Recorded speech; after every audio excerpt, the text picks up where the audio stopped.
Classes में आपका एक बार फिर स्वागत है। आपके जो दूसरा जो टॉपिक दिया हुआ वो दिया हुआ है गणितीय मूल संक्रिया। वैसे तो देखने में बहुत ही सामान्य सा टॉपिक है जिसमें हमें जोड़ना, घटाना, गुणा करना और भाग करना 4 प्रकार की संक्रियाएं करनी है। तो ये जो चीज़ ये हम बचपन से ही सीखते आए हैं, तो इसमें कुछ भी नया नहीं है कि हम जोड़े कैसे या कैसे घटाए, कैसे गुणा करें या कैसे भाग करें। तो हम इसमें जो बात करेंगे इस वीडियो में, वैसे जो साथी पहले से इस चैनल के साथ जुड़े हुए हैं तो उन्हें पता है कि इससे बहुत ही गणितीय मूल संक्रियाओं पर आधारित वीडियो बने हुए हैं, बहुत ही अच्छे वीडियो बने हुए हैं। तो जो साथी नए हैं तो सबसे पहले तो मैं उनसे ये निवेदन करूंगा कि आप चैनल को सब्सक्राइब कर दीजिए, साथ ही जो बेल आइकन है उसको भी प्रेस कर दीजिए ताकि जो भी इस तरह के जो वीडियो बनेंगे तो उनका नोटिफिकेशन आपको पहले से ही मिल जाएगा और आप इस तरह के जो अच्छे वीडियो हैं उनसे वंचित नहीं रहेंगे। तो जो साथी अभी नए जुड़ रहे हैं उनसे मैं कहूँगा कि पिछले जो वीडियो है गणितीय मूल संक्रियाओं पर आधारित दो वीडियो बने हुए हैं, जिसमें एक में तो मैंने मूल संक्रियाओं में जो हम अक्सर गलतियां करते हैं उसके बारे में बताया हुआ है, और दूसरा जो वीडियो है उसमें हमने बोर्ड मास जो थ्योरम है उसके ऊपर बहुत ही विस्तार से मैंने बहुत ही अच्छे अच्छे प्रश्नों को लेकर बनाया है। तो आप दोनों ही वीडियो को जरूर देखें, इसमें आपको बहुत कुछ सीखने को मिलेगा। साथ ही एक और निवेदन करूँ कि जो साथी नए हैं उन्हें ये निवेदन कर रहा हूँ कि आप जब भी वीडियो देखें तो अपने साथ कॉपी और पेन लेके जरूर बैठे ताकि आपको जो भी अच्छा लगे उसे आप साथ ही साथ नोट करते जाएं। तो चलिए हम आगे बढ़ते हैं। तो हम बात जो करते हैं वो है गणितीय मूल संक्रियाओं की, जिसमें हमें जोड़ना, घटाना, गुणा करना और भाग करना, ये 4 प्रकार के संक्रियाओं पर आधारित हमारे प्रश्न आते हैं। तो कोई अच्छा सा एक प्रश्न आएगा जिसमें हो सकती है कि एक संक्रिया दी हुई हो या 2 संक्रिया हो या जिसमें 2 से अधिक संक्रिया भी हो सकती हैं। तो एक अगर सामान्य सा प्रश्न आएगा तो वो लगभग आपके बोर्ड मास जो थ्योरम है उस पर आधारित प्रश्न आएगा। और अगर कोई इबादती प्रश्न जो आता है, व्यवहारिक जो प्रश्न बन के आते हैं, तो उसमें हो सकता है कि जोड़ना, घटाना या गुणा या भाग करना की अलग अलग संक्रिया भी हो सकती है। ठीक है, तो हम सारे प्रश्नों पर बहुत ही विस्तार से चर्चा करेंगे। हाँ, एक बात और बता दूं कि अभी जो हम वीडियो बना रहे हैं वो हम केवल बेसिक कॉन्सेप्ट पे बना रहे हैं। तो एक बार तो हम सारा बेसिक क्लियर करेंगे। बेसिक कॉन्सेप्ट पूरे होने के बाद फिर हम अच्छे अच्छे जो अभ्यास प्रश्न हैं उस पर हम वीडियो बनाएंगे। तो आप बने रहिए चैनल के साथ, आपको कहीं भी ये दिक्कत नहीं होगी कि आपको कुछ भी इसमें से मिस करना पड़े या आपको अलग से गाइड की जरूरत पड़े। ठीक है, तो हम सबसे पहले बात करें जोड़ने की। वैसे तो जोड़ना एक बहुत ही सामान्य सी प्रक्रिया है, इसको हम आराम से करना जानते भी हैं। पिछले वीडियो में मैंने जोड़ने के सारे तरीके बताए हैं कि हम किस तरह से जोड़ को कर सकते हैं, कि क्या क्या उसमें गलतियां होती है। तो आप इस वीडियो के देते हैं, बार बार उसको हम रिपीट इसमें नहीं करेंगे। मैं जो बताया इसमें जो चीज़ जो तो ध्यान रखना, आप जोड़ना जो शब्द उसके साथ में हमें जो दूसरे जो इसके जो पर्यायवाची शब्द हैं उन शब्दों का भी कई बार उपयोग होता है। जैसे दूसरा जो शब्द देखते हैं योग, जोड़ने को क्या कहते हैं, योग करना भी कहता है, और दूसरा जो है संकलन करना भी कहते हैं। ये 2 शब्द आप एक्स्ट्रा याद रखें, क्योंकि कई बार जो कंपटीशन एग्जाम होते हैं उसमें हमें जिनको सामान्य से शब्द ने देके हम थोड़ा सा हमें चकराने के लिए संकलन करना या योग करना इस तरह के शब्द दे देते हैं, तो उसमें हम कई चक्कर आते हैं और हम बिल्कुल जो सामान्य जो प्रक्रिया है उसमें भी हम गलती कर बैठते हैं। ठीक है, तो जोड़ने में ऐसा कोई विशेष नहीं है, तो हम इसको ज़्यादा समय नहीं देंगे, हम सीधे ही बढ़ते हैं। दूसरी जो संक्रिया है घटाना, या जिसे बाकी करना भी कहते हैं, उसे व्यवकलन भी कहते हैं। ये जो शब्द हैं इन शब्दों को आप ध्यान में रखें और उसके आधार पर हम घटाने की जो क्रिया है उसको हम संपन्न कर सकते हैं। तो घटाने की संख्या भी उसमें मैंने उस वीडियो में बताई हुई है, तो हम इसमें वापस चर्चा नहीं करेंगे किस तरह से घटाना है। तो अगर हमें कोई कहे कि व्यवकलन की संक्रिया क्या है, तो हमारा सीधा साधा जवाब यही होगा कि बड़ी संख्या में से छोटी संख्या को घटाना, वो जो है वो कहलाता है व्यवकलन, या दूसरे शब्दों में इसको कहें तो घटाना या बाकी करना। ठीक है, या अंतर 2 संख्याओं का अंतर ज्ञात करना हो तो भी वो व्यवकलन है। अब हम यहाँ ये नहीं जानते, अगर हमारे कंपटीशन एग्जाम में ये प्रश्न आ जाए कि बड़ी संख्या को कहते क्या है और छोटी संख्या को क्या कहते हैं, तो शायद वहां आपका मामला अटक जाता है। तो ये बड़ी जो संख्या है, बड़ी संख्या को तो कहते हैं वियोज्य, और उसमें से हम जो छोटी संख्या जो घटा रहे हैं उसको कहते हैं वियोजक। तो वियोज्य में से वियोजक को हम जब घटाते हैं तो हमारे लिए ये क्रिया कहलाती है, वो कहलाती है व्यवकलन। ये जो पारिभाषिक शब्द है, ये शब्द भी हमारे दिमाग में होने बहुत ही जरूरी है, क्योंकि हम कंपटीशन एग्जाम दे रहे हैं तो इसमें ऐसे शब्द का प्रयोग हो भी सकता है, इसके कारण वो छोटे से शब्द है तो इसके कारण हमारा प्रश्न गलत नहीं हो जाए। ठीक है, बाकी व्यवकलन की जो क्रिया है वो आप अच्छे से जानते हैं, तो इसमें ज़्यादा समय देने की जरूरत नहीं है। चलिए आगे बढ़ते हैं। अब हम जोड़ने और घटाने की संक्रिया पर आधारित बहुत ही अच्छे प्रश्न की तरफ बढ़ रहे हैं, जिसमें हमें 2 प्रश्न पूछे जाते हैं अक्सर। एक तो हमें पूछा जाता है कि योज्य प्रतिलोम क्या है, और एक आता है योज्य तत्समक क्या है। इन शब्दों के आधारित भी बहुत ही अच्छे प्रश्न पूछे जाते हैं। अब प्रश्न याद है कि जैसे किसी संख्या है, हमें ये दे दी, जैसे एक संख्या है 5, इस 5 का योज्य प्रतिलोम क्या है? तो बहुत ही सामान्य से आप दिमाग में रखें, योज्य प्रतिलोम का मतलब होता है उसके विपरीत चिन्ह वाली संख्या। ठीक है, चिन्ह से तात्पर्य कौन सा? प्लस और माइनस, ऋण और धन। ठीक है, तो अगर 5 का हमें योज्य प्रतिलोम लिखना है तो बहुत ही सिंपल सा है, क्या होगा? -5। और इसी तरह अगर कोई संख्या माइनस में दी हुई है, जैसे अगर -6 लिखा हुआ है, उसका हमें पूछे इसका योज्य प्रतिलोम बताइए, तो इसका क्या होगा? +6। तो बहुत ही छोटा सा प्रश्न है, लेकिन हमें अगर इसका योज्य प्रतिलोम का अगर हमें ज्ञात नहीं हो हमें, तो हम ये छोटा सा प्रश्न भी हमारे गलत हो सकता है। तो एक तो आप ये दिमाग में रखें, योज्य प्रतिलोम क्या होता है कि वह कोई भी जो संख्या दी हुई है उस संख्या का विपरीत चिन्ह वाली जो संख्या है वो उसकी योज्य प्रतिलोम कहलाती है। ठीक है, इसी तरह से दूसरा जो शब्द मिलता है वो मिलता है योज्य तत्समक। अब ये योज्य तत्समक क्या है? तो ये किसी भी संख्या में से, ध्यान रखें, किसी भी संख्या में से ऐसी संख्या जिसको जोड़ने या घटाने से आपको अगर वही संख्या प्राप्त होती है, वो इसका कहलाता है योज्य तत्समक। ठीक है, जैसे मैं एग्जांपल के लिए ले लूं, जैसे मैंने एक संख्या ली है 7। अब मुझे आप ऐसा बताइए 7 में से मैं किस संख्या को जोड़ूं या घटाऊं कि मुझे आंसर 7 ही मिलेगा? तो बहुत ही सामान्य है, वैसे देखने में तो क्या कौन सी संख्या है वो? 0। तो हम 7 में अगर 0 को जोड़े तो भी हमें 7 मिलेगा, और हम 7 में से 0 को माइनस करें, घटाएं, तो भी हमें क्या मिलेगा? 7। तो योज्य प्रतिलोम जो है, योज्य का मतलब है जोड़ने की क्रिया का जो तत्समक है वो है इसका बिल्कुल एक सामान्य सा अर्थ है 0। ठीक है, तो बहुत ही शब्द स्पष्ट हो गए। योज्य प्रतिलोम तो कौन सा होगा? किसी भी संख्या के विपरीत चिन्ह वाली संख्या। अगर प्लस है तो उसका हो जाएगा माइनस वाली संख्या, अगर माइनस है तो उसका प्लस वाली संख्या। और उसमें आप ध्यान ये रखें, जब मैं यहाँ पर पूर्णांक लिखे तो जरूर नहीं पूर्णांक ही हो, इसकी जगह अगर परिमेय संख्या भी दी हुई हो। परिमेय संख्या का मतलब क्या होता है? जैसे मैंने लिखा है 2/3। ठीक है, भिन्न जो संख्या है उसको परिमेय संख्या है। तो ये जो परिमेय संख्या है जैसे 2/3, तो इसका अगर मुझे योज्य प्रतिलोम लिखना है तो मैं क्या लिखूंगा? -2/3। तो ये सब जगह लागू होता है, चाहे वो परिमेय संख्या है या दशमलव संख्या है, किसी की भी अगर हमें योज्य प्रतिलोम निकालना है तो क्या करना है? हमें केवल उसका चिन्ह बदलना है। और योज्य तत्समक क्या होगा? तो योज्य तत्समक जो है वो हमेशा किसी भी संख्या के लिए क्या है? 0। यानी किसी भी संख्या में से 0 को हम घटाएंगे तो भी हमें वही संख्या प्राप्त होगी, और 0 को जोड़ेंगे तो भी हमें वही संख्या प्राप्त होगी। ठीक है, तो जोड़ने और घटाने पर आधारित यही जो बहुत अच्छे प्रश्न हैं जो आप परीक्षा में आने की संभावना है। इसके बाद हम आगे बढ़ते हैं। अब एक प्रश्न आता है कि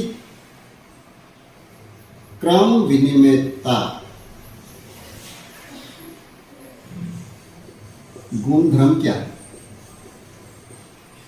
और ये किसमें लागू होता है?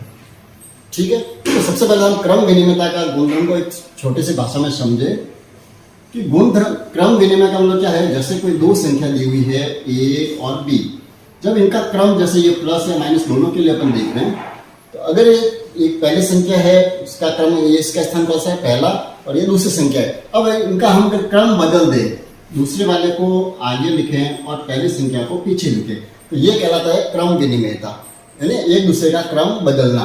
तो ये क्रम विनिमय गुणधर्म जो है, अब हमारा प्रश्न ये भी आ सकता है, क्या जोड़ने में या घटाने में क्रम विनिमय गुणधर्म लागू होता है क्या?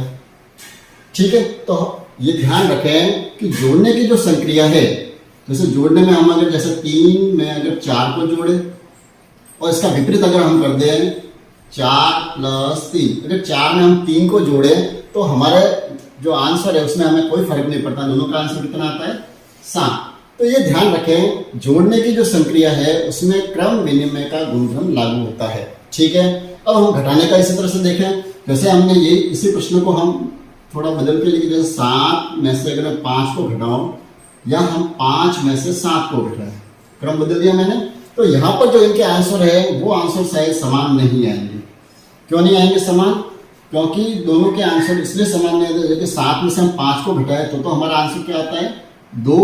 और अगर 5 में से 7 को घटाना हो तो जब पूर्णांकों को घटाते हैं तो क्या होगा? जिसका ज्यादा होगा मान, उसका मान आएगा, माइनस के ज्यादा है तो माइनस के 2 आते हैं, तो 2 और -2 समान नहीं है। इसका अर्थ ये हुआ कि घटाने की जो क्रिया है उसमें क्रम विनिमयता गुणधर्म लागू नहीं होता है।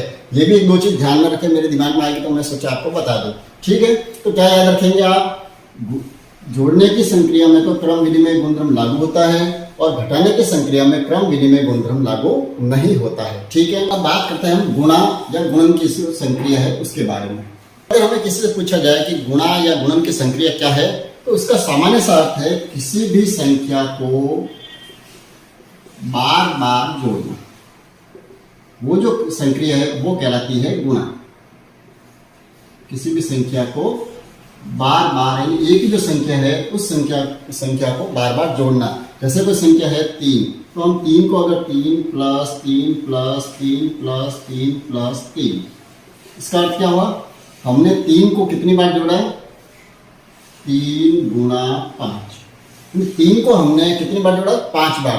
तो यहाँ पर ये जो है 3 का गुणा हम किया तो इसको 5 बार जोड़े तो भी कितना होगा, 15, या 3 का 5 से गुणा करेंगे तो कितना होंगे, 15। तो ये जो संक्रिया है ये कहलाती है गुणन की संक्रिया या गुणा की संक्रिया। अब जिस संख्या को हम बार बार जोड़ रहे हैं उस संख्या को तो कहते हैं गुणनीय। क्या कहते हैं, गुणनीय। और जितनी बार हम उस संख्या को जोड़ रहे हैं वो कहलाता है उसका गुणक। ये दो शब्द याद रखें, ये तो गुण्य, जिस संख्या को हम बार बार जोड़ रहे हैं उसको तो क्या कहते हैं, गुण्य। और जितनी बार हम उसको जोड़ रहे हैं या जिस संख्या से हम गुणा कर रहे हैं वो कहलाती है उसका गुणा। और जो आंसर आ रहा है उस आंसर को हम क्या कहेंगे, इसका गुणनफल। ठीक है, अब इस पे ध्यान रखें, ये जो संख्या है तो गुण्य है और गुणक है, इन दोनों को इसके गुणनखंड भी कहते हैं। क्या कहते हैं इसको, गुणनखंड। किसके गुणनखंड है ये, 15 के। 15 के दो जो गुणज है, एक तो ये और एक ये, इन दोनों का गुणा करते हैं तो हमारा आंसर मिलता है। इसलिए इसको क्या कहते हैं, ये 15 के क्या है, गुणनखंड, 3 और 5। ठीक है, ये जो बेसिक जो शब्द है इन शब्दों को आप दिमाग में रखें। एक तो गुण्य है, एक गुणक है, गुणनफल है और गुणनखंड है। ये 4 जो शब्द जो बिल्कुल सामान्य से एक जैसे ही लगते हैं, लेकिन इनमें हल्का सा पारिभाषिक रूप से अंतर है। तो इनको आप दिमाग में रखें ताकि हमें बहुत ही अच्छे से ये समझ में आए। आगे बढ़ते हैं, तो हमने जिस तरह से हमने जोड़ने में हमने 2 शब्द देखे थे, क्या था, एक तो योज्य प्रतिलोम और एक था योज्य तत्समक। तो इसी तरह से गुणन प्रतिलोम और गुणन तत्समक भी होता है। ठीक है, तो ये जो किसमें काम आएगा, गुणा में। अब हमें जिस तरह से हमने जोड़ने में देखा था कि जोड़ने में क्या था हमारा, जो उसका विपरीत अर्थ वाली जो संख्या थी, यानी जिससे हमें ये ध्यान रखें, प्रतिलोम का अर्थ है, योज्य प्रतिलोम का अर्थ तो क्या है, योज्य प्रतिलोम का अर्थ तो ये है कि ऐसा दोनों को अगर योग करने पर अगर हमें 0 प्राप्त होता है तो वो कहलाता है इसका योज्य प्रतिलोम। यानी अगर 5 है तो उसका योज्य प्रतिलोम कौन सा होगा, -5, ताकि दोनों का जो योगफल आएगा वो कितना आएगा, 0। तो वो कहलाता है इसका योज्य प्रतिलोम। ये तो अपन ने पहले देख लिया।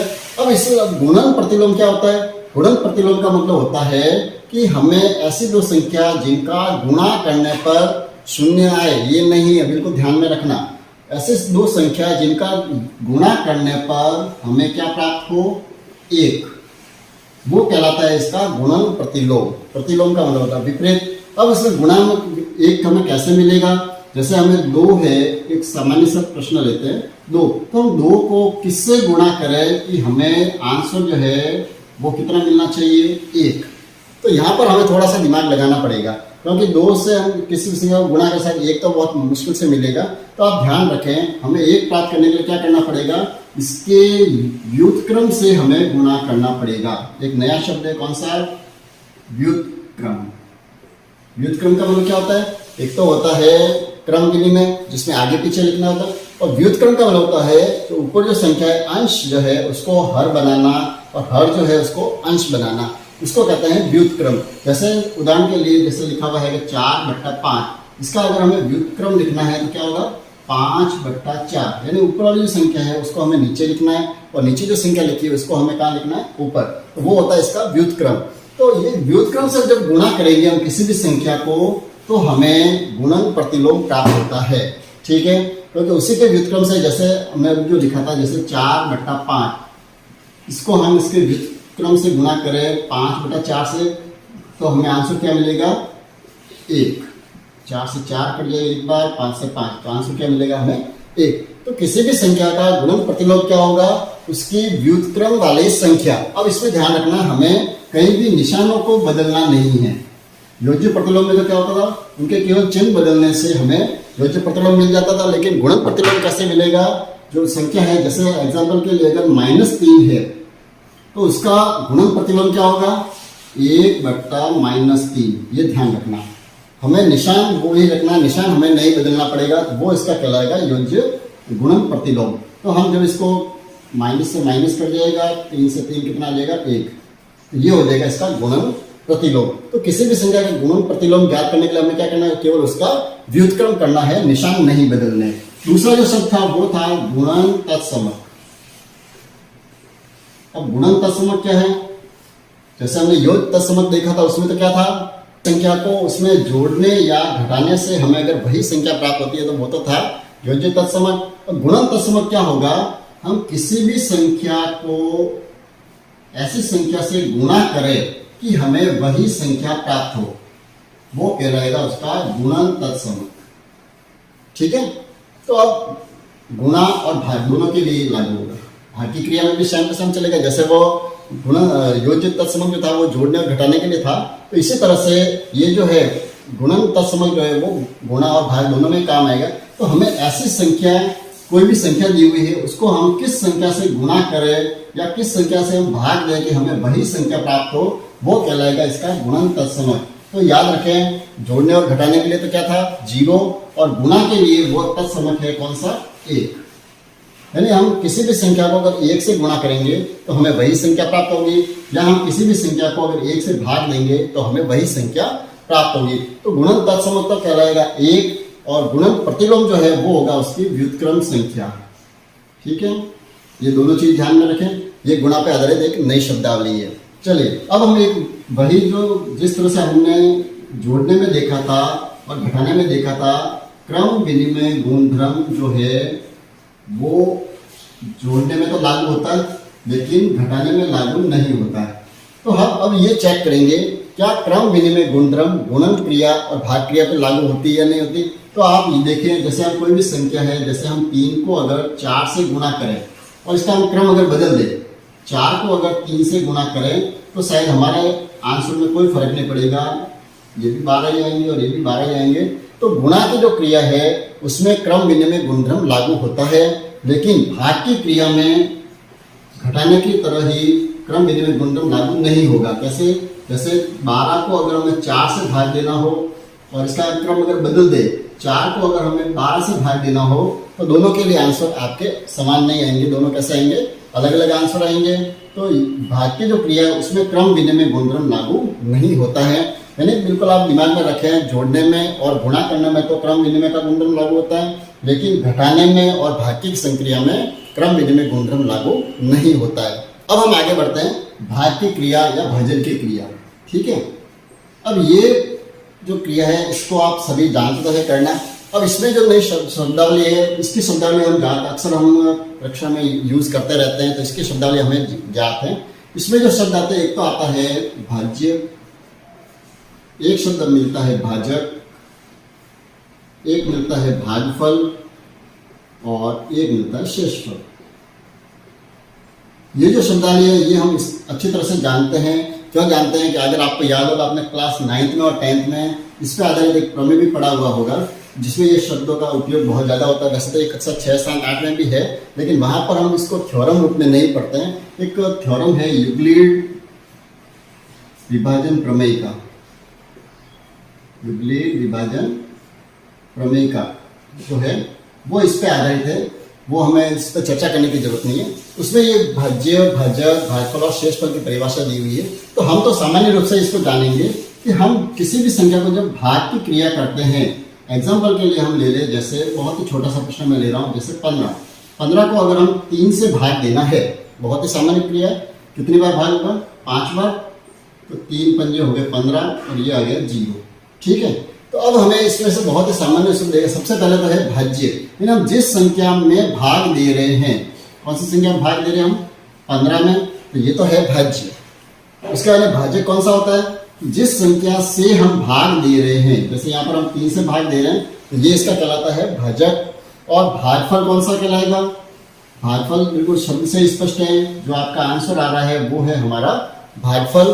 और शेषफल कौन सा होता है, जब भाग की क्रिया समाप्त हो जाए और अगर यहाँ पे जैसे हमारा शेष 0 आ रहा है, कई बार यहाँ पर शेष संख्या बचती है, तो वो कहलाता है शेषफल। तो बहुत ही सामान्य से शब्द इसमें, ये तो हमारे बार बार यूज आते हैं इसलिए हमें ये सारे पता है, फिर भी मेरा बताने का फर्ज है, क्योंकि आपको याद होगा मैं जब भी वीडियो बनाता हूँ तो हमेशा यही सोचता हूँ कि मेरे सामने जो स्टूडेंट बैठा है वह कुछ भी नहीं जानता है, तो मुझे हर चीज़ बतानी बहुत ही ज़रूरी है। चलिए अब ये जो भाग की संक्रिया जो है, भाज्य, भाजक, भागफल और भागफल शेषफल तो इस पे आधारित एक जो प्रमेय का है जिसकी मैं बात कर रहा था, वो जो है इसका भी हम यूज करते रहते हैं। ये जो शब्द है इनका आपस में संबंध है, उस संबंध को ही हम इस यूक्लिड विभाजन प्रमेय के माध्यम से समझते हैं। यानी जो भाज्य बराबर, ये भी आप जानते हैं, बहुत ही पहले आप पढ़ चुके हैं, भाज्य बराबर भाजक गुणा भागफल प्लस शेषफल। यानी भाग की जो क्रिया है वो इस पे आधारित है। यानी जब भाग की क्रिया करते हैं, जैसे एग्जाम्पल भी अभी जो हमने लिया, इसकी जगह हम दूसरा ले लेते हैं कि 7 और 15 का भाग दे तो कितनी बार जाएगा, 2 बार, 7 दूनी 14, पीछे कितने बच गए, 1। तो अगर हमें भाज्य संख्या ज्ञात करनी हो तो हमें क्या करना है, भाजक और भागफल का हम गुणा करेंगे। ये जो भाजक है कितना 7 और भागफल कितना आया 2। अगर हम भाजक और भागफल को गुणा करें और उसमें हम अगर शेषफल को जोड़ दें तो हमें भाज्य संख्या प्राप्त होती है। ये एक प्रमेय का जिसका हम यूज भी बहुत बार कर चुके हैं। तो आप इसका अधिक प्रश्न जब आते हैं एग्जाम में तो हम कर सकते हैं। प्रश्न किस तरह से आता है, हो सकता है इसमें जैसे भाज्य संख्या दी हुई है, भागफल दिया हुआ है, शेषफल दिया हुआ है और हमें ये पूछे इसमें भाजक कौन सा होगा। इस प्रमेयिका का उपयोग करके हम इस प्रश्नों को कर सकते हैं। जब हम अभ्यास प्रश्न करेंगे तब हम इस पर आधारित प्रश्न बहुत ही अच्छे से लेंगे, तो आपको बहुत ही अच्छे से समझ में आएगा।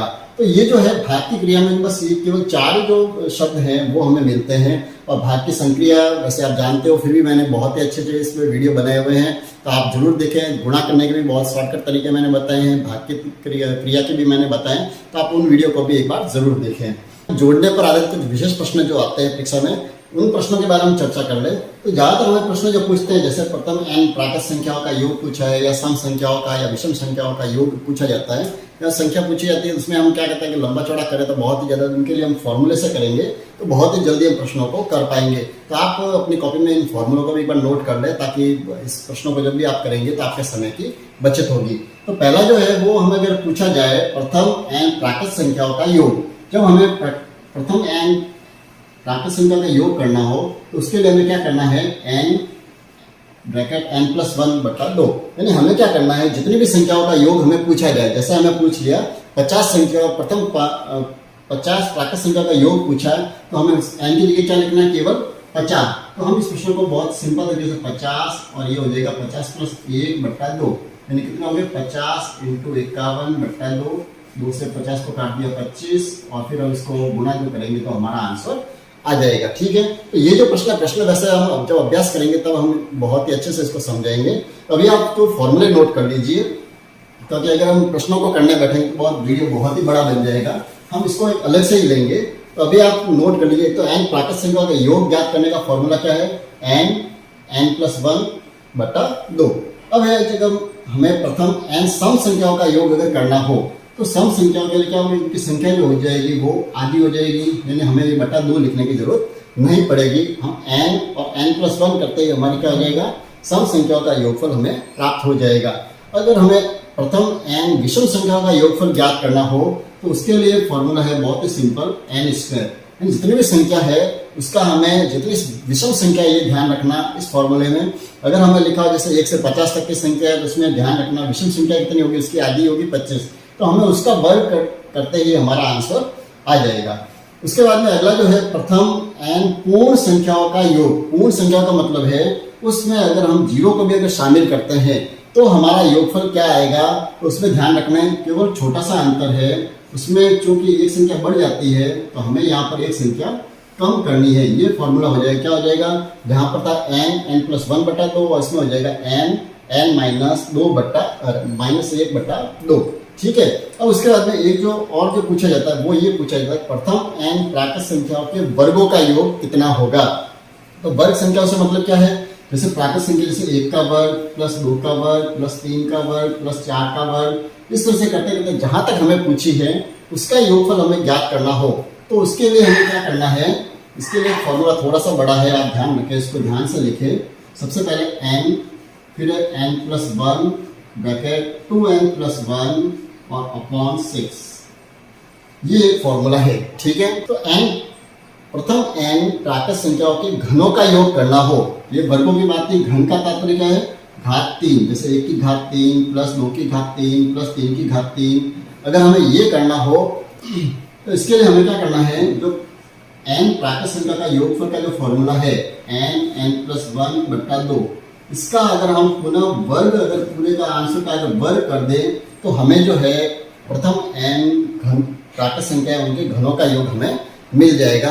तो आप एक बार अच्छी तरह से इनको नोट कर लें या अपने मोबाइल से इसका स्क्रीनशॉट ले लें, ताकि आपको जब भविष्य में जब इसके अभ्यास प्रश्न करेंगे तब आपको इसकी दिक्कत नहीं आएगी, तो अच्छे से हम कर पाएंगे। अब इसमें हम जोड़ने ये सारी जो संख्या है, इसमें अब केवल एकमात्र चीज जो बची है वो बची है बोर्ड मास थ्योरम।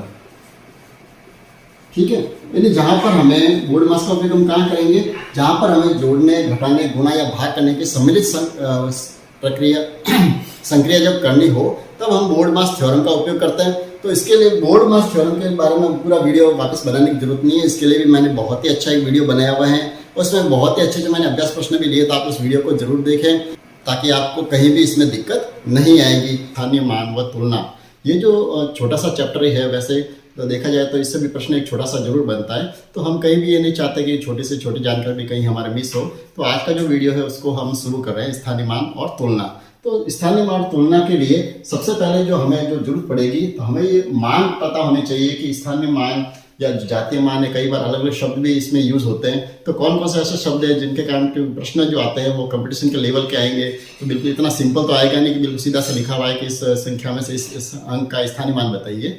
तो हमें जो इसके जो अन्य जो इसके जो पर्यायवाची जो शब्द है, उन शब्दों की भी हमें पूर्ण जानकारी होनी बहुत जरूरी है। यानी स्थानीय मान जो है, वैसे एक शब्द जो मिलता है वो तो मिलता है स्थानीय मान, ठीक है, लेकिन इसकी चर्चा करने से पहले कुछ जैसे कई बार आपको जो गाइड में शब्द मिलते हैं, जैसे जातीय मान शब्द मिलता है या उसका शुद्ध मान शब्द मिलता है, ये जो शब्द है, अब इन शब्दों में और स्थानीय मान, इन दोनों मानों में क्या अंतर है, ये भी हमें जानकारी होनी बहुत जरूरी है, क्योंकि इसके बिना हमारे क्या होता है, प्रश्न हमारे गलत होते हैं। अब सबसे बात आती है कि जातीय मान होता कौन सा है, तो हम एक एग्जांपल लेते हैं।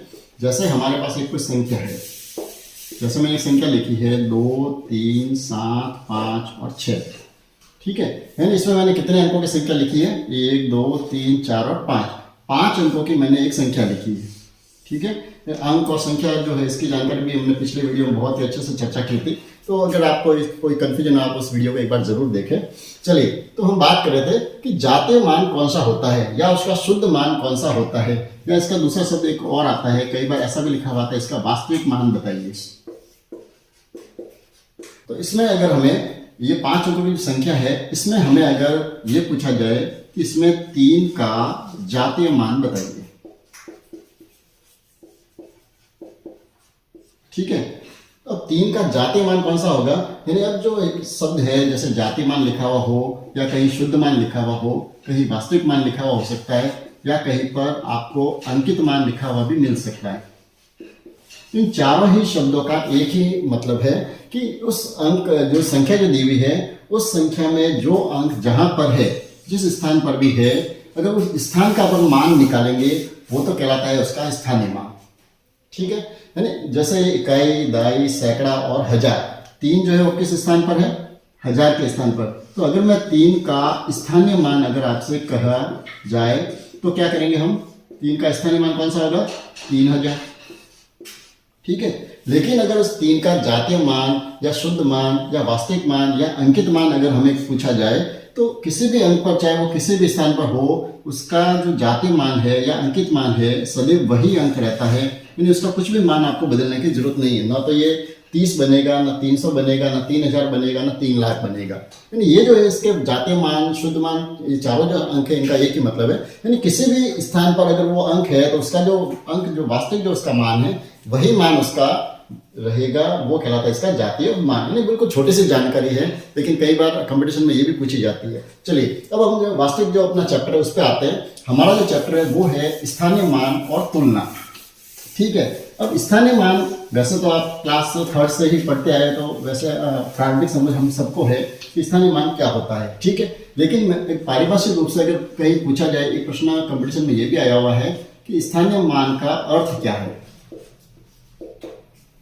बिल्कुल छोटा सा प्रश्न है। अब ये तो कहीं हमने सीखा ही नहीं कि स्थानीय मान का अर्थ क्या है, यानी ये तो पता है कि जिस कोई भी संख्या जो दी हुई है वो जिस स्थान पर है उस स्थान पर उसका जो मान है वो कहलाता है उसका स्थानीय मान। जैसे ये 3 है, और 3 कौन से स्थान पर है, इकाई, दहाई, सैकड़ा, तो 3 का जो स्थानीय मान होगा वो कौन सा होगा, ये हमको पता है, इसका मान होगा 300।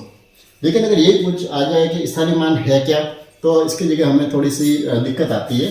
तो आप ध्यान रखें, स्थानीय मान का मतलब ये है कि इसका जो जातीय मान है, जिस अंक का जातीय मान कौन सा, अभी जो हमने चर्चा की है वो, और उसके साथ में उसका जो स्थान है, उस स्थान का जो मान है, उस स्थान के मान का अगर हम गुणा करेंगे तो हमें उस अंक का स्थानीय मान प्राप्त होता है। यानी यहाँ इस एग्जाम्पल के द्वारा हम समझे तो जैसे सबसे पहले तो हम यहाँ पर अगर 3 का मुझे स्थानीय मान लिखना है, इसका मुझे स्थानीय मान ज्ञात करना है। अगर मुझे 3 का स्थानीय मान ज्ञात करना है तो सबसे पहले तो मैं क्या करूंगा, 3 का जातीय मान लिखूंगा। तो 3 का जातीय मान तो क्या होगा, 3 ही होगा। और उस स्थान का मान लिखना है, यानी कौन से स्थान पर वो 3 आया हुआ, जैसे इकाई, दहाई, सैकड़ा, तो सैकड़ा के स्थान पर, सैकड़ा का क्या होता है, 100। यानी इस 3 का स्थानीय मान जो बनेगा वो क्या बनेगा, 300। यानी हम डायरेक्टली सीधे समझते हैं कि 3 का स्थानीय मान 300 है, 5 का 50 है। कई बार प्रश्न ऐसा था कि 5 का स्थानीय मान उसकी जगह हम 50 क्यों लिखते हैं, तो हमें पता होना चाहिए कि 5 का जातीय मान तो 5 है, और 5 जिस स्थान पर है, कौन से स्थान पर है, इकाई और दहाई, तो दहाई का अर्थ क्या होता है, 10, इसलिए इसका मान जो है वो 50 आता है। ये छोटी छोटी जो जानकारी है ये भी हमें कंपटीशन में ज्ञात होनी जरूरी है, ताकि हमारे कहीं भी प्रश्न में बिल्कुल भी चूक नहीं हो। चलिए आगे बढ़ते हैं। अब स्थानीय मान की जो समझ है ये तो हम सभी जानते हैं। अब जो दिक्कत जो आती है वो आती है हमें जब दशमलव संख्या दी हुई हो, जब दशमलव संख्या दी हुई हो और उनके स्थानीय मान के जो प्रश्न आते हैं तो उनमें हमें थोड़ी सी दिक्कत होती है। जैसे एक दशमलव वाली संख्या हमारे सामने लिखी हुई है 375.275, ठीक है, ये एक प्रश्न दिया हुआ है। अब इसमें अगर हमें स्थानीय मान पूछा जाए, जैसे यहाँ पूछ लिया हमें 7 का स्थानीय मान बताइए, ठीक है। अब यहाँ पर 7 2 लिखे हुए, चलो एक को पहले सिंपल बना देते प्रश्न को, ताकि हमें कहीं भी दिक्कत नहीं हो। सारे अंक में अलग ले देता हूँ ताकि आपको अच्छे से समझ में आए। यानी जैसे मैंने प्रश्न लिखा है 375.246, ये एक प्रश्न लिखा हुआ। अब इसमें हमें ये पूछा जाए कि इसमें 7 का स्थानीय मान क्या होगा, ठीक है। तब हमें दिक्कत आती है। अब हमें ये नहीं मालूम पड़ता कि हमें जो इनके स्थान निर्धारण करने वो कहाँ से करने हैं, यहाँ से इकाई, दहाई, सैकड़ा, 1000, 10,000, लाख ऐसे गिनना है या दशमलव से पहले गिनना है। चलो फिर भी ये जानकर तो भी है कि चलो जो इनके स्थान जो निर्धारण करता है वो हम दशमलव के बाद में करते हैं। जैसे दशमलव के बाद में ये पहली जो संख्या ये है इकाई, ये दहाई, ये सैकड़ा, ठीक है। आगे होगा 1000, 10,000, ये तो आ जाता है। अब हमें समस्या ये आती है कि दशमलव के बाद वाले जो अंक है, जैसे 2 का स्थानीय मान क्या होगा, या 4 का स्थानीय मान क्या होगा, या 6 का स्थानीय मान क्या होगा। तो यहाँ पर हमें दिक्कत आती है क्योंकि हम इनके स्थानों की जानकारी हमारे नहीं है। अब ये स्थानों की जानकारी में हो जाए तो हमें किसी भी संख्या का स्थानीय मान निकालने में कहीं दिक्कत नहीं आएगी। चलिए तो आपको ये बता देते हैं। सबसे पहले तो दशमलव के जो पहले जो संख्या है, जैसे ये दशमलव अंक है, ठीक है, ये तो आ गया दशमलव का स्थान। उस दशमलव के स्थान से पहले जो है वो तो कौन सा स्थान है हमें ज्ञात है, इकाई का अंक होता है। उसके बाद में दूसरा अंक दहाई का, फिर तीसरा अंक सैकड़े का, और उसके आगे 1000, फिर 10,000, फिर लाख, 10 लाख, ये हम जानते हैं, ठीक है। तो आगे वाले अंकों में तो हमें कहीं भी दिक्कत नहीं आती है। अब समस्या जाती है वो आती है दशमलव के बाद वाले। अब दशमलव के बाद जो अंक है उन अंकों का स्थानीय मान क्या होता है। पहला जो अंक है उसको हम कहते हैं दशांश,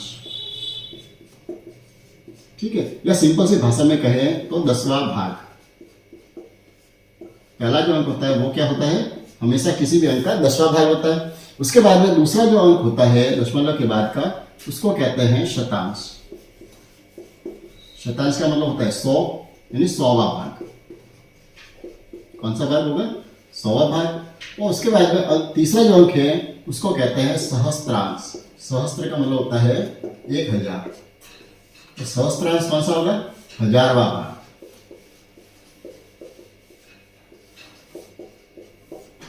ठीक है, ये तो है इनके पारिभाषिक शब्द। अब इनको हम जब लिखना हो तो हम इसको कैसे लिखेंगे, यानी इकाई का अंक, वही इकाई का मतलब क्या होता है, एक हम जानते हैं, दहाई का मतलब 10, सैकड़े का मतलब 100, हजार का मतलब ये हो गए 1000। ठीक है, ये तो हो गए इनके अंक। जब इनका हमें स्थानीय मान जब ज्ञात करेंगे, जब जातीय मान से हम इनका गुणा करेंगे तो हम इस तरह से इसको ज्ञात कर सकते हैं। ये तो है हमारे दशमलव से पहले वाले अंकों का जो सामान्य जो प्रक्रिया है वही है। ठीक है, अब दशमलव क्या स्थान है उसका तो हम जानते हैं, उसको छोटे से बिंदु के रूप में दर्शाया जाता है, ये है दशमलव। अब दशांश को कैसे दर्शाते हैं, 10वां भाग, यानी इसको इसका जो स्थान है वो है 1/10। पहला जो स्थान है उसका मान क्या होगा, स्थानीय मान 1/10। फिर दूसरा जो स्थान है उसका भाग होगा 100वां भाग, यानी 1/100। तीसरा जो स्थान है वो क्या होगा, 1000वां भाग, यानी 1/1000। ठीक है, तो ये जो एक छोटे से जो जानकारी है ये हमें होनी जरूरी।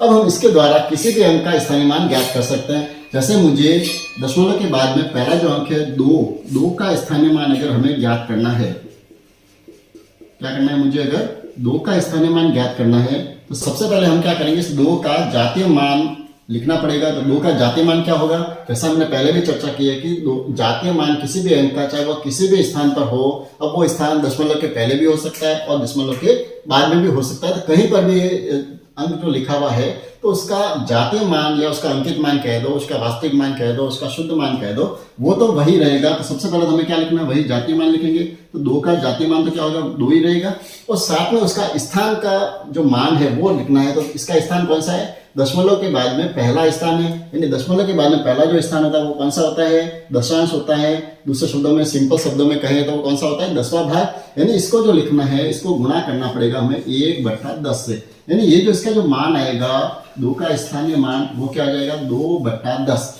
अब आपको काफी गाइडों में ऐसे सीधे दिए हुए होंगे 2 का स्थानीय क्या है, 2/10, या 4 का स्थानीय मान पूछेंगे तो सीधा आपके लिखा होगा 4/100। लेकिन ये हमें पर्याप्त जानकारी तो होती ही नहीं है कि इस 4/100 हमने लिखा क्यों है। अब ये जो जानकारी ये नहीं होने के कारण ही हम कंपटीशन में पीछे रहते हैं। तो आप बिल्कुल अच्छे से समझिए। अब जब मुझे 4 का स्थान इस रूप में निकालना हो तो हम क्या करेंगे, सबसे पहले 4 का जातीय मान लिख दिया, उसके बाद में 4 का स्थान कौन सा है, दशमलव के बाद में दूसरा स्थान है, मतलब शतांश वाला स्थान से, यानी 100वां वाला स्थान से, यानी इसको हमें किससे गुणा करना है, 1/100 से, तब जाके इसका मान आता है 4/100। जब हमको ये बेसिक जानकारी जब पूरी हो जाएगी तो आपको कैसा भी प्रश्न हो, किसी भी भाषा में लिखा हुआ हो, कैसे भी लैंग्वेज उसकी बदल दी जाए, आपके वो प्रश्न कभी गलत नहीं होगा। आप इस जो टेबल इसको आप एक बार नोट कर लीजिए, ये आपके बहुत काम आएगी। आप इसका स्क्रीनशॉट भी ले लीजिए ताकि आपके पास ये सहज है वो रख सकते हैं। चलिए आगे बढ़ते हैं। अब स्थानीय मान से संबंधित कुछ प्रश्न जो है जो कंपटीशन में आते रहते हैं उनके बारे में हम थोड़ी सी चर्चा कर लेते हैं।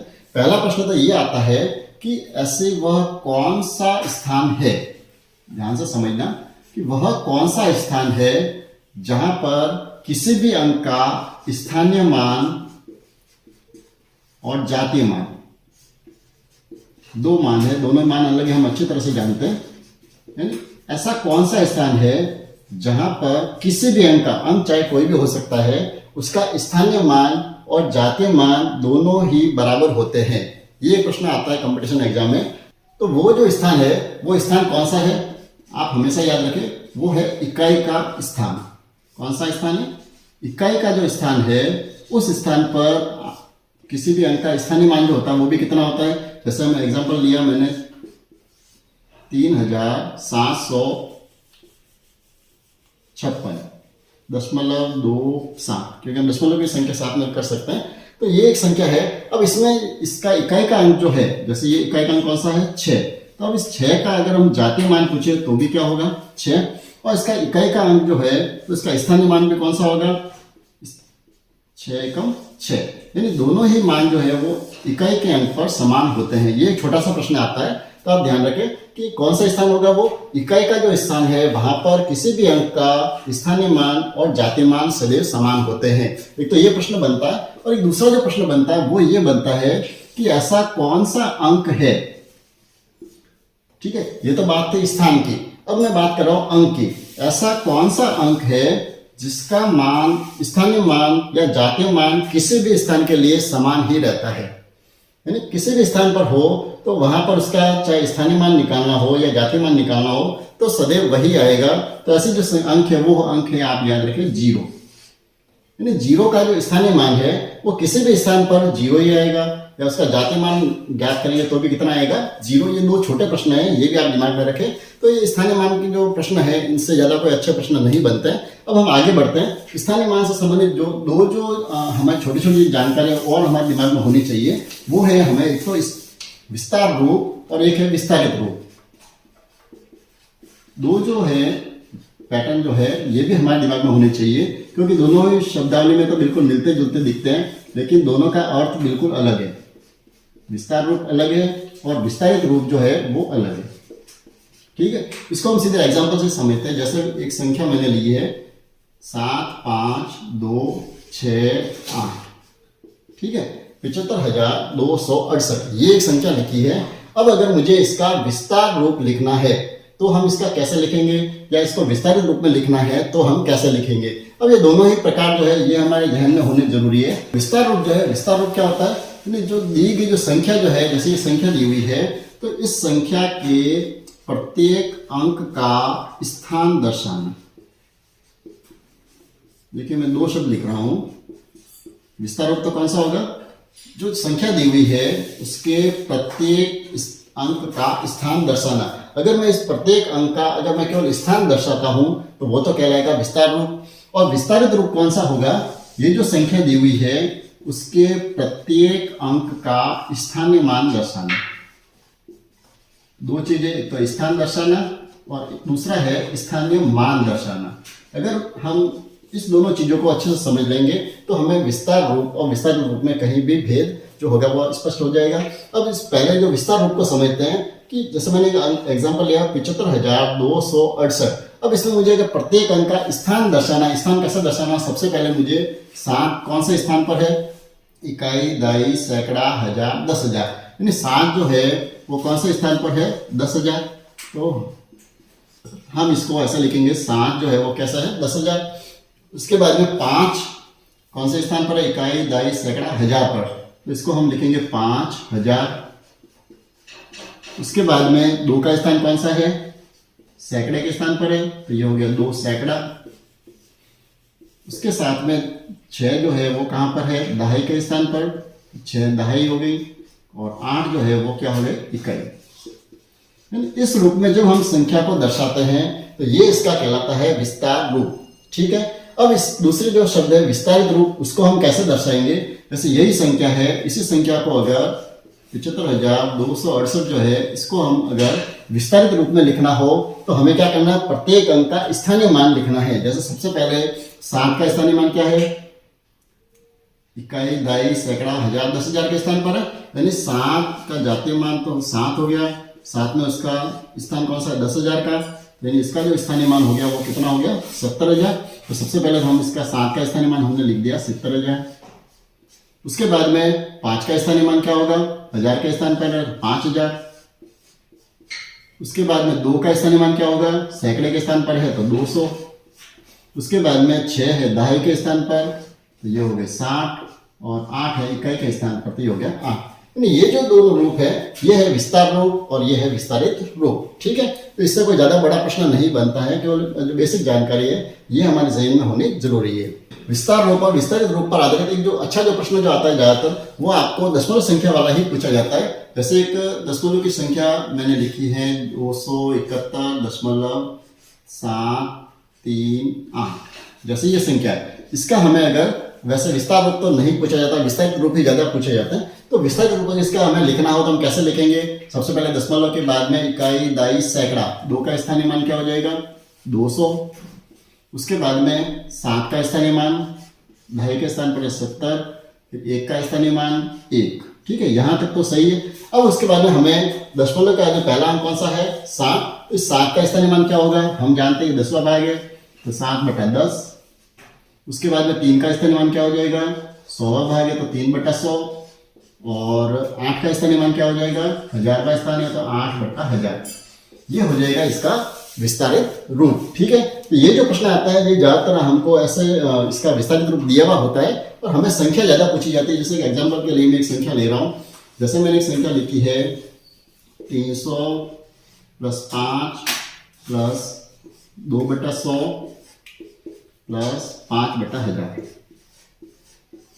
ये जो संख्या है, अब ये जो विस्तारित रूप दिया हुआ है, इसके हमें प्रश्न में संख्या पूछी जाती है कि ये कौन सी संख्या बनेगी। तो सबसे पहले तो हम वही सिंपल सा काम है, 300 और ये 5, ये तो कौन सी संख्या बन जाएगी, 305, ये तो हम आसानी से लिख सकते हैं। उसके बाद हमें जो मेन जो दिक्कत आती है वो आती है दशमलव के बाद वाले अंकों को लिखने में। हम जल्दबाजी में ये जो प्रश्न आता है इसको हम कैसे लिखते हैं, 305.25।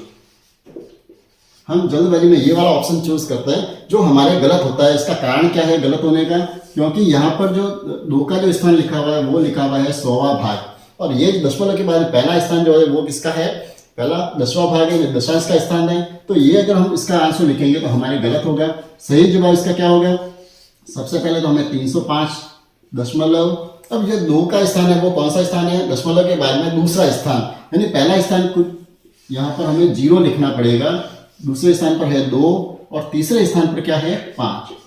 अगर हम ऐसे लिखेंगे तो हमारे प्रश्न बिल्कुल सही होगा, यानी इसका आंसर जो होगा वो क्या होगा, 305.025। ठीक है, तो इससे आपके विस्तार रूप से संबंधित जो भी प्रश्न आएगा तो आपके कहीं गलत नहीं होगा।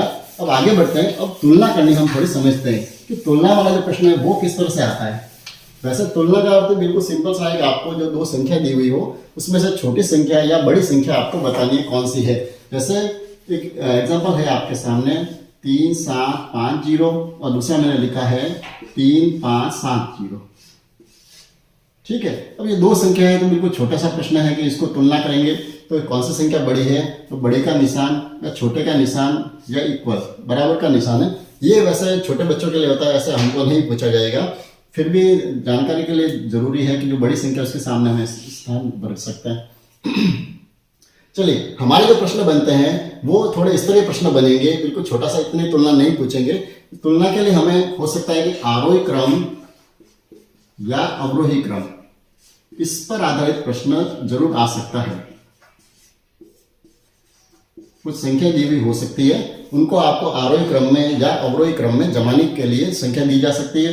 तो जैसे एक एग्जांपल लेते हैं 11010 10100, क्योंकि एग्जांपल जो आएंगे वो बिल्कुल अच्छे प्रश्न ही आएंगे जो आपको थोड़ा सा,